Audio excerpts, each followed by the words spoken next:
રાષ્ટ્રીય શૈક્ષણિક સંશોધન અને તાલીમ પરિષદ દ્વારા પ્રસ્તુત છે કાર્યક્રમ અજાણ્યો ડર.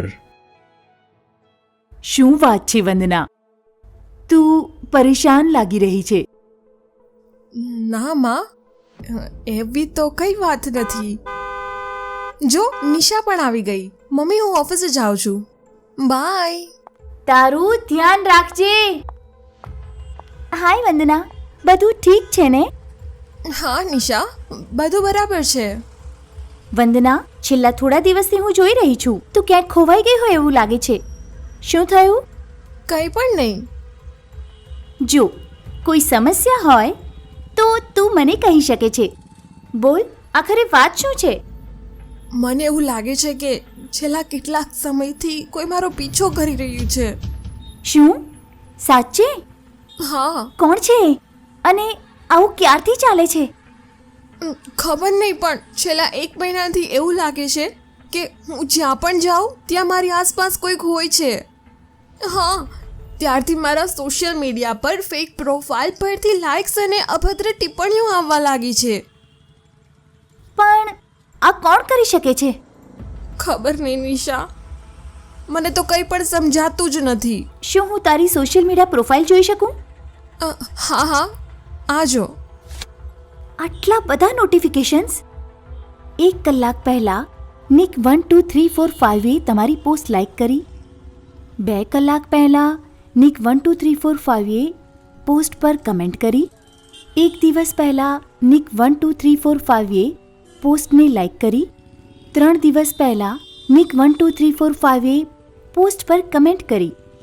4 દિવસ પહેલાં નિક 1 2 3 4 5 એ પોસ્ટને લાઈક કરી. આ પ્રોફાઇલ લોક છે. હા.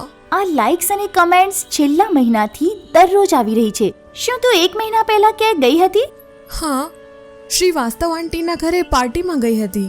તો ત્યાં કંઈ થયું હતું? ના, એવું કંઈ થયું નથી. શું તને અજાણ્યા નંબર પરથી કોલ આવ્યો છે? ના. સારું, ચાલ મારી સાથે. પણ ક્યાં?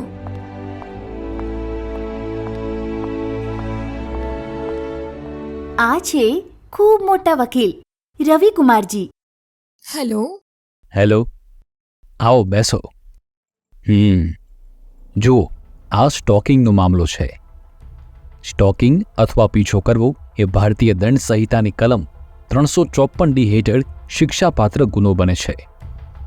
એવી જ રીતે સાયબર સ્ટોકિંગ અથવા ઓનલાઈન માધ્યમ દ્વારા કરાયેલ પીછો પણ ભારતીય ઇન્ફોર્મેશન ટેકનોલોજી એક્ટ 2000ની કલમ 67 અને 67A હેઠળ સજાને પાત્ર છે.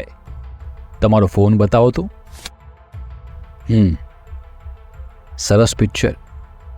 ગઈકાલે તમને બજારમાં જોયા. તમને મળવા માંગુ છું. મને ઓળખ્યો? ખૂબ સુંદર. જુઓ, સાયબર સ્ટોકિંગના 3 મુખ્ય પ્રકાર છે. 1. Email stocking. 2.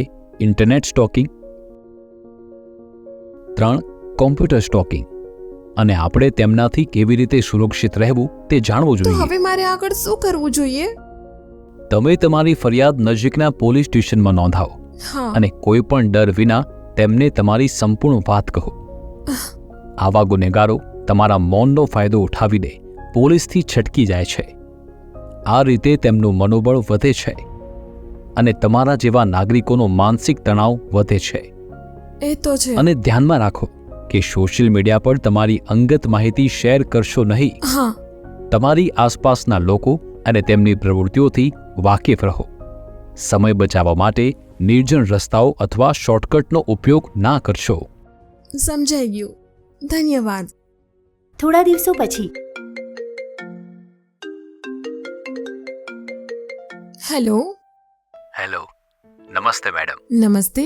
કોણ બોલે છે? પોલીસ સ્ટેશનમાંથી બોલી રહ્યો છું. શું તમે હવે અહીંયા આવી શકો છો? હા, હું હમણાં જ આવી. આવો મેડમ. અમે શંકાના આધારે કેટલાક લોકોની ધરપકડ કરી છે. જુઓ કે તમે આમાંથી કોઈને ઓળખો છો. અરે, આને હું ઓળખું છું. શ્રી વાસ્તવ આંટીના પાર્ટીમાં બધાને ભોજન પીરસતો હતો. પણ મારો નંબર આની પાસે કેવી રીતે પહોંચ્યો? ઓય, બધું સાચે સાચું બોલ. હા હા હા કહું છું સર. તે શ્રીવાસ્તવ મેડમ સાથે વોટ્સએપ પર જોડાયેલ છે. પાર્ટી પછી જ્યારે હું તેની પાસેથી પેમેન્ટ લેવા ગયો, તેણે પોતાનો ફોન ટેબલ પર રાખ્યો અને રૂમમાં પૈસા લેવા ગયા. મેં જોયું કે તેને કેટલાક ફોટો મોકલી રહી હતી.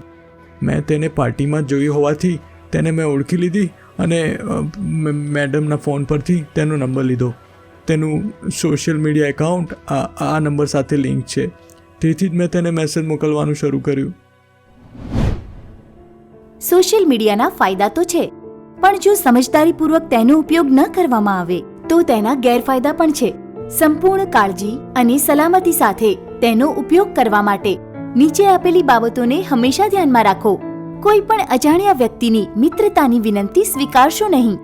તમારી પોસ્ટ કોણ જોઈ શકે અને તેના પર ટિપ્પણી કરી શકે તે નક્કી કરવા માટે વિકલ્પોનો ઉપયોગ કરો. ઓરિજિનલ એન્ટીવાયરસ અને ઇન્ટરનેટ સુરક્ષા સોફ્ટવેરનો જ ઉપયોગ કરો. ઇન્ટરનેટના શોર બકોરમાં થઈ મશગુલ, સુરક્ષાના પગલાંને ભૂલવાની ન કરશો ભૂલ. અત્યારે તમે સાંભળી રહ્યા હતા રાષ્ટ્રીય શૈક્ષણિક સંશોધન અને તાલીમ પરિષદ દ્વારા પ્રસ્તુત કાર્યક્રમ અજાણ્યો ડર. અનુવાદ અને રેકોર્ડિંગ સમર્થન ક્લેપર એન્ટરટેનમેન્ટ દ્વારા. Programme coordinator professor Usha Sharma. Academic support Yachna Gupta.